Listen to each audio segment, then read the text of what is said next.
L'ouverture du premier guichet emploi de la commune de Bingerville ce jeudi par le Premier ministre ivoirien Amadou Gon Coulibaly.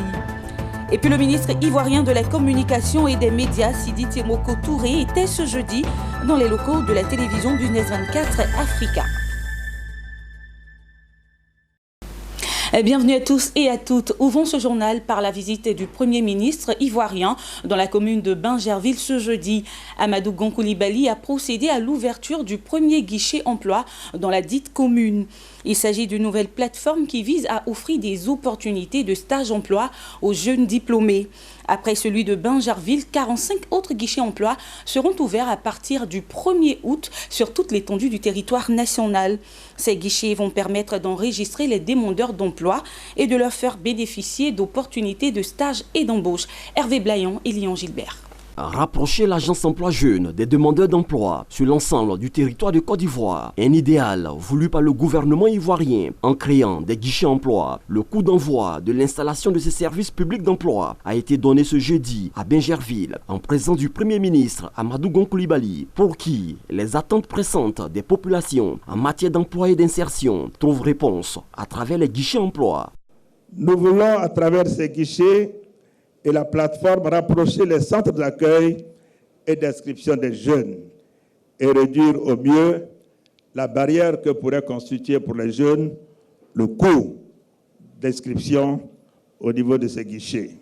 Désormais, tous les jeunes de Côte d'Ivoire pourront accéder au guichet emploi et à la plateforme technologique pour s'inscrire lorsqu'ils sont en quête d'emploi ou pour accéder aux opportunités mobilisées dans le cadre du programme social du gouvernement. Dans ces guichets emploi, les demandeurs d'emploi bénéficieront d'informations et d'orientations sur les opportunités socio-économiques offertes par l'agence emploi jeune. L'ouverture des guichets rentre dans une stratégie globale et cohérente au service d'une prise en charge efficace du demandeur d'emploi dans le respect du principe d'égalité d'accès pour tous. Les guichets emploi seront animés par les conseillers emploi et les conseillers projets de l'agence emploi jeune. Ces conseillers seront assistés par des points focaux des mairies ou de la plateforme des services dans lesquels ils seront installés.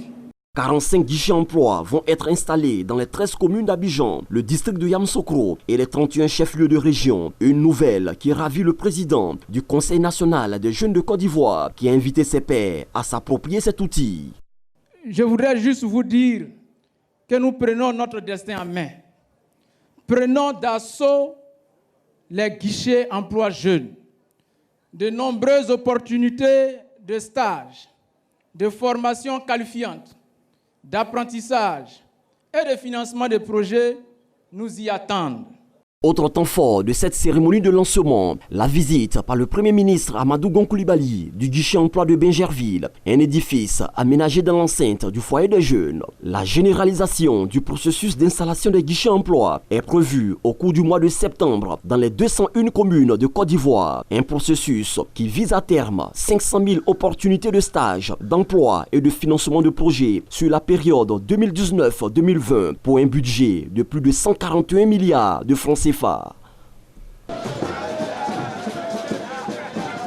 Pour s'imprégner des conditions de travail des journalistes, le ministre ivoirien de la communication et des médias, Sidi Temoko Touré, a entamé une série de visites dans différentes rédactions il y a quelques mois. Aujourd'hui, c'était au tour du groupe Multiconsult Gestion, comprenant PME Magazine, la Tribune de l'économie et la télévision Business 24 Africa. Le reportage de Corona Congo, Richard Akeke et Marius Seri. Relativement à votre requête de la visite de Business 24, je peux vous rassurer, nous y serons. Il l'avait promis lors des rendez-vous du gouvernement le 25 juillet dernier. Une semaine après, le voici au groupe de presse Multiconsult Gestion, comprenant PME Magazine, la Tribune de l'économie et la télévision Business 24 Africa. Le ministre ivoirien de la communication et des médias, Sidi Temoko Touré, a entamé une visite dans les rédactions il y a de cela quelques mois. Aujourd'hui, c'était au tour de Business 24 où il est venu s'enquérir des conditions de travail des journalistes. Nous effectuons chaque semaine une visite dans une rédaction de presse papier ou une rédaction de presse radio ou télévisée. Et fort heureusement, votre groupe englobe toutes ces dimensions. Et donc nous sommes venus nous imprégner des réalités des passionnés de la télévision et du papier que vous êtes, et pour voir comment vous faites, comment vous travaillez et quelles sont les conditions dans lesquelles vous travaillez, essayer d'apporter des éléments de réponse souvent à des problématiques que nous ne pouvons pas percevoir dans le confort de nos différents fauteuils au bureau. Qu'est-ce que vous pensez sincèrement de la chaîne panafricaine d'information économique Business 24? Moi, je ne peux que vous féliciter, féliciter la direction générale et puis tous les différents collaborateurs de ce groupe, parce que vous faites un travail de qualité. Vous êtes précurseur dans un secteur qui aujourd'hui, dont la nécessité est aujourd'hui palpable. Nous sommes dans une économie de marché et de plus en plus l'information économique a son intérêt. Après la prise de contact avec les journalistes, le ministre Sidi Touré s'est prononcé sur certains grands chantiers du ministère de la Communication, à savoir le déploiement de la télévision numérique terrestre TNT sur l'étendue du territoire ivoirien, la destruction de certains panneaux publicitaires et le fonds de soutien au développement de la presse.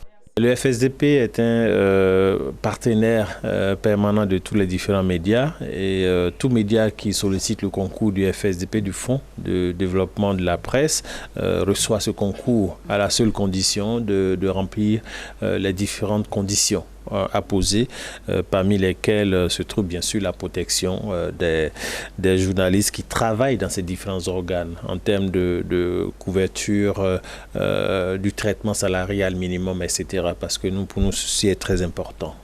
Le PDG du groupe Multiconsult Gestion, Lucien Aguiya, s'est félicité de cette visite du ministre Sidi Touré avant de faire des doléances allant dans le sens du renforcement des capacités des acteurs des médias. Cette visite a pris fin autour d'un petit déjeuner offert par le ministre Sidi Touré aux journalistes, le don de matériel informatique, la visite des locaux et surtout du studio d'enregistrement de la télévision Business 24 Africa où une émission spéciale a été enregistrée.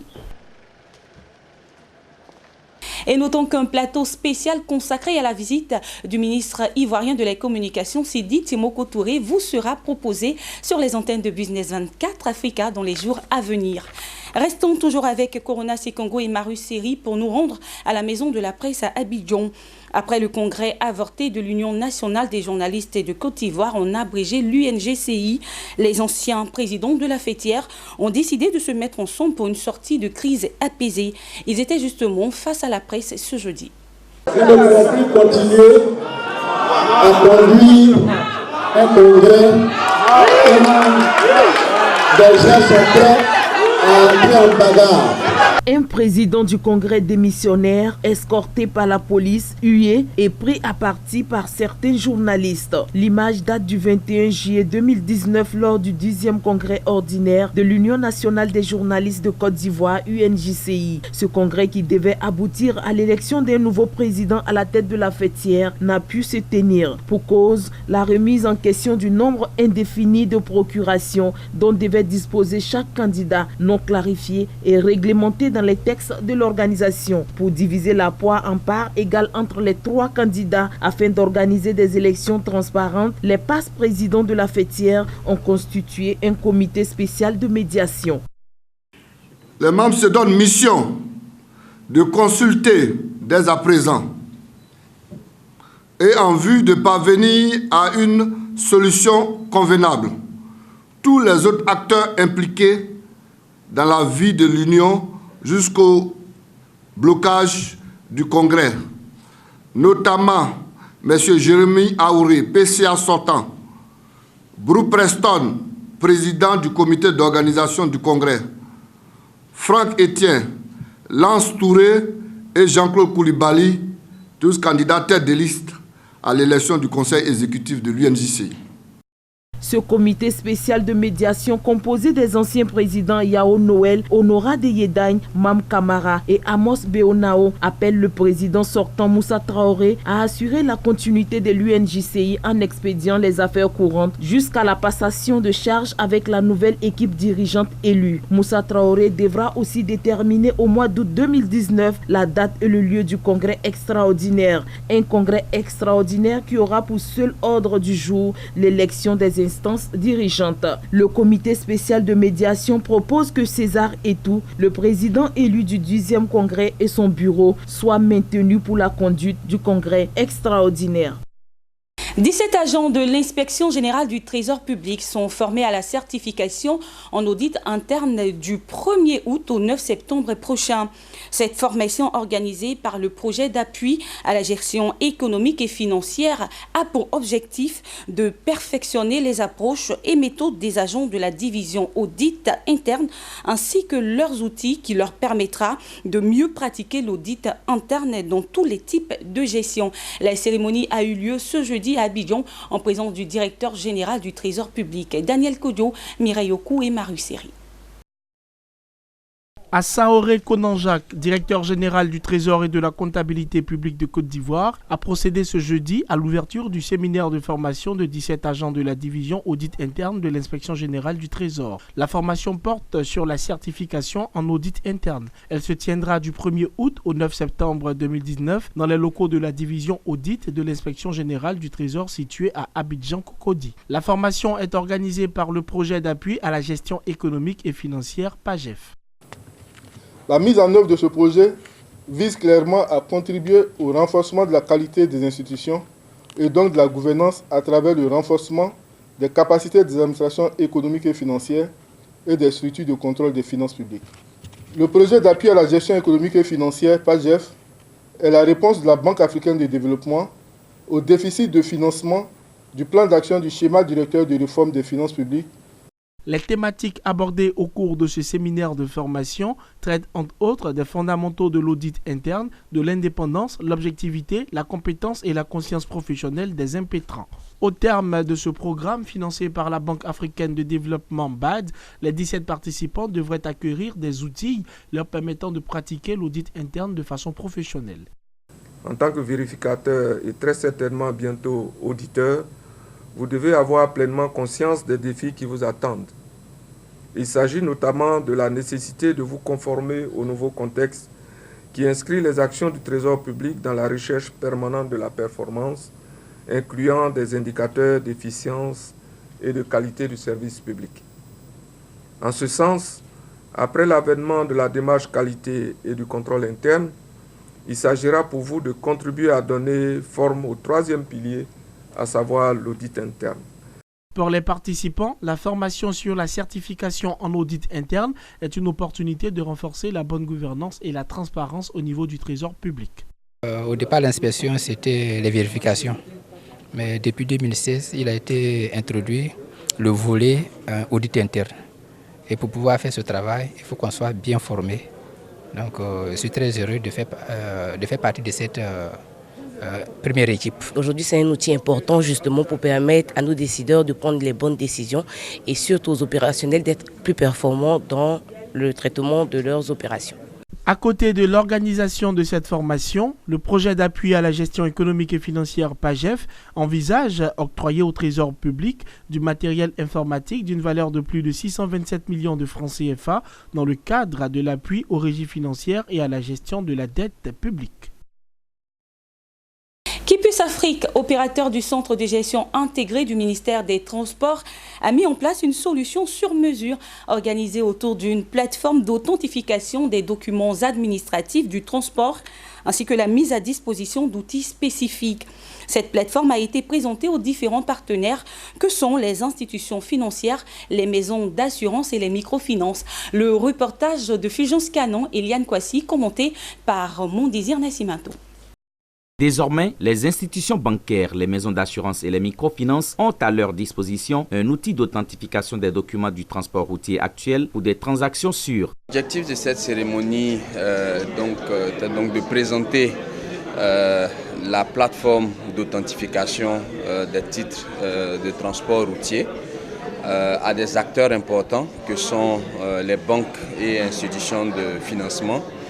Comme vous le savez, ces institutions reçoivent régulièrement des documents qui sont issus du système de gestion intégrée du ministère des Transports avec des besoins d'authentification. Donc nous avons développé un certain nombre d'offres de services leur permettant donc d'authentifier de façon aisée, de façon courante l'ensemble des documents de transport routier qui leur sont présentés. Mise en place par Kipus Afrique, opérateur du centre de gestion intégré du ministère des Transports, la plateforme d'authentification des documents administratifs du transport routier vient répondre aux besoins de ses partenaires. Cette innovation s'inscrit dans le cadre de la vaste réforme initiée dans le secteur du transport routier qui repose sur l'automatisation des procédures et la consolidation des informations collectées dans une base de données centrale. La sécurisation et l'authentification des documents issus de ce processus automatisé s'effectuent au moyen de dispositifs intégrés en leur sein, permettant une vérification de leur fiabilité à plusieurs niveaux. Le kit est composé d'une authentification digitale grâce au terminal mobile doté de l'application et d'une authentification physique, lecture des éléments physiques de sécurisation grâce à la lampe UV. Fin de ce journal, merci de l'avoir suivi. Je vous retrouve très bientôt. D'ici là, portez-vous bien. Au revoir.